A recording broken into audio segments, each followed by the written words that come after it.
E aí, rapaziada, tudo certo com vocês? Hoje eu peguei mais um trade, foi uma compra aqui na Nasdaq. Pior que eu não tô com a imagem aqui, mas eu vou pegar aqui rapidinho.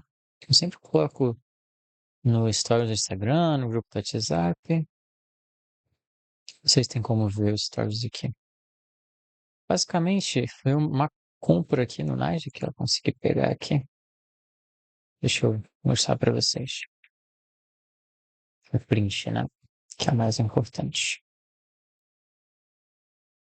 Colar aqui.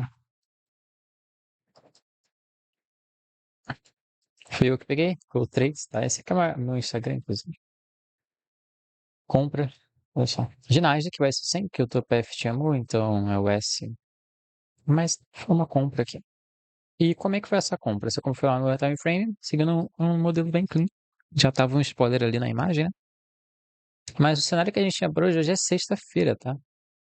Então, na sexta, o mercado ele tende a ficar mais em range, principalmente depois de vários dias de expansão que a gente teve. Então, olhando aqui o S&P, você pode ver que o S&P ele já chegou aqui na máxima histórica. E sim, eu tô com um ajuste de contrato. Ele realmente chegou aqui. No caso, não chegou na máxima histórica, né? Chegou bem próximo da máxima histórica nesse ponto aqui, que é um ponto de liquidez externa, tá? Então, ele deixou essa liquidez externa aqui. E aí ele foi subindo até deixar essa liquidez externa. Depois ele retraiu tudo. Isso aqui a gente pode ver melhor no time frame semanal.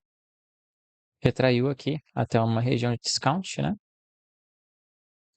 Tá? E ele começou a reverter para chegar aqui em cima. Então aqui em cima é o alvo dele. O NQ estava lagado ali, mas aí no caso eu só quis seguir um pouco esse bias de alta aí no setup que a gente teve no profiling aqui da H4, operando essa Fairvalue Gap aqui, ó. Então para mim qual é que é a regra? No caso até no NQ aqui. Para mim qual é que é a regra? A gente swipou, no caso aqui no S&P, a gente chegou na liquidez externa. E na liquidez externa, a gente pode ter o quê? Uma reversão, ou a gente pode ter uma retração mais profunda. Enquanto nessas liquidez interna, por exemplo, aqui, a gente só faz uma retração, mais consolidação mais curta, tá vendo? Ou então acaba nem reagindo, ó, só sai rompendo. Tá? Mas aqui na externa, sim, a gente pode ter uma retração mais profunda e tal. Então eu posso até, se eu quiser, eventualmente, procurar operações vendedoras aqui, voltando para dentro de Fair Value Gaps.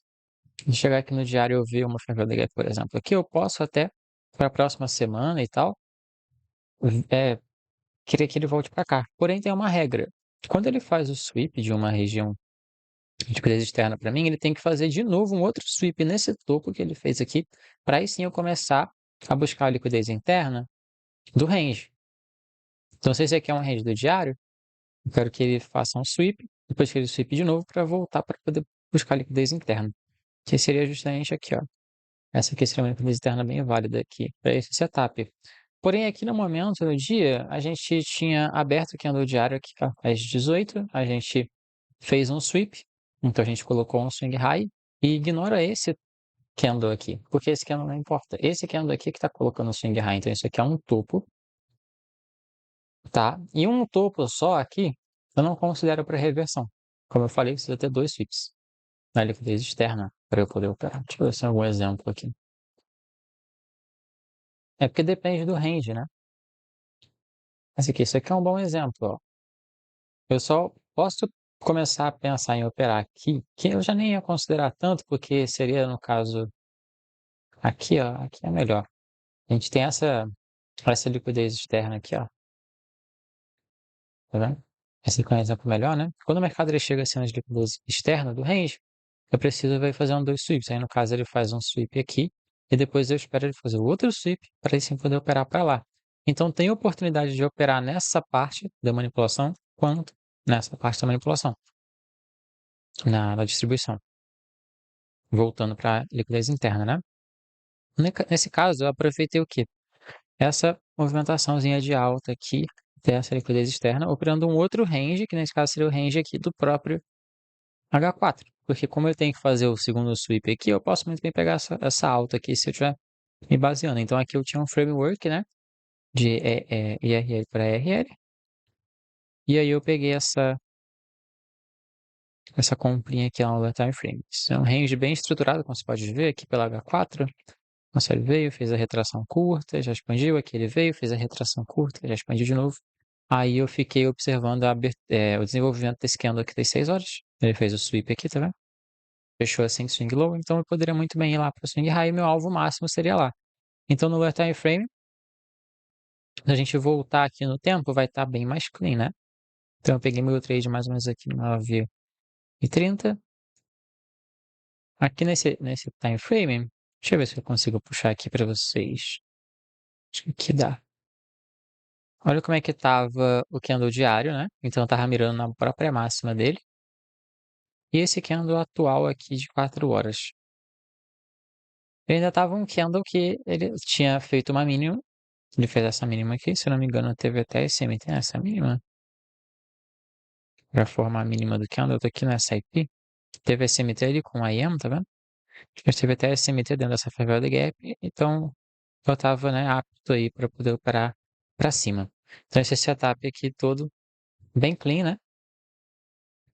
E aí quando deu 9h30 aqui, mais ou menos, eu operei para cima aqui no NQ. Por que que eu peguei aqui no NQ? Porque o NQ estava mais forte, né? Então ele estava com a força relativa, tá vendo? Ele já tinha até chegado nessa máxima aqui.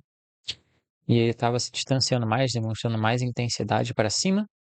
E esse candle aqui também de H4 no NQ também. Ele poderia muito bem retrair e depois voltar até a máxima, principalmente porque a gente veio e teve o Open de 9h30 aqui. Então, nesse Open de 9h30, eu aproveitei para poder executar essa compra, porque a gente tem essa primeira SMT aqui, e depois, olha só o que a gente faz. A gente vem e sweep esse ponto aqui, ó. Porém, se você olhar aqui no ES, a gente não sweep esse ponto. Então, a gente tem o quê?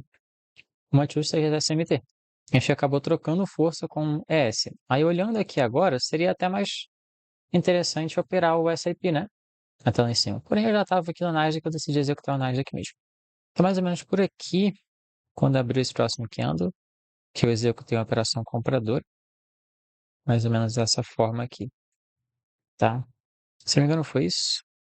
Não foi exatamente isso. E aí pagou aqui o tradezinho, sem pelo M5, eu nem utilizei os time frames menores, não.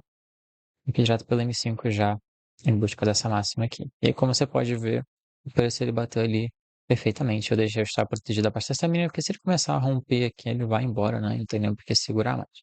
Então foi esse trade aí, pra hoje. É isso aí, gente.